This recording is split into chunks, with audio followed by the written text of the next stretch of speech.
और ना हमारे सिवा कोई आगे उठा सकता है।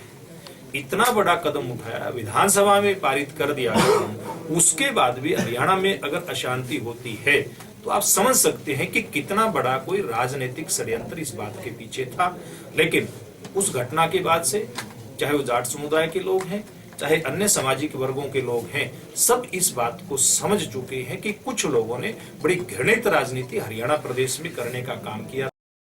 प्रदेश को पानी मिलेगा, लेकिन फिर भी कुछ राजनीतिक दल, खास करके इंडियन नेशनल लोकदल पार्टी, इसको दोनों प्रदेशों में एक इस प्रकार का विषय के रूप में खड़ा करना चाहती है, विवाद के रूप में खड़ा करना चाहती है, ताकि कोर्ट के फैसले और इनके इम्प्लीमेंटेशन का जो मैटर है, इनको लागू करने का जो एक विषय है, वो पर्दे के पीछे चला जाए और लोगों का एक आंदोलन खड़ा करके ये दूसरा ही स्वरूप ले ले। जिस प्रकार से जाट आरक्षण के मामले में कुछ स्वार्थी तत्वों ने हरियाणा प्रदेश का माहौल बिगाड़ने का काम किया था, कानून बनने के बाद भी इसी प्रकार का माहौल, मैं ये बात कहना चाहूंगा बड़ी जिम्मेवारी के साथ, कि जब कोर्ट का आदेश और राष्ट्रपति का रेफरेंस आ जाता है तो राजनीतिक भावनाएं भड़काने का किसी का कोई इसमें हक बनता नहीं।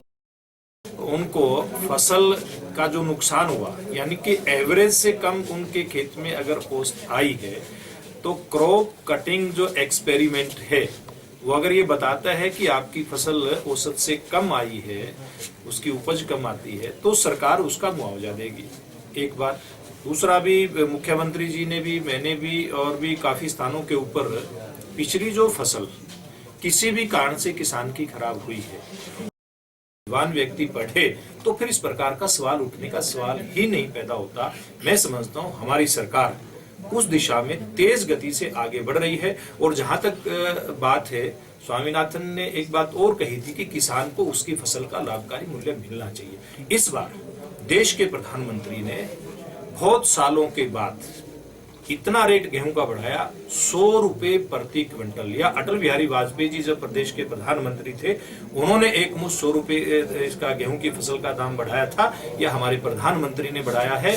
चने की फसल का, दूसरी दालों की फसल का 500 रुपए प्रति क्विंटल तक की बढ़ोतरी उसमें की है। तो मैं समझता हूं वास्तव में हमारी सरकार उन सिफारिशों को लागू करने में तेज गति से आगे बढ़ रही है।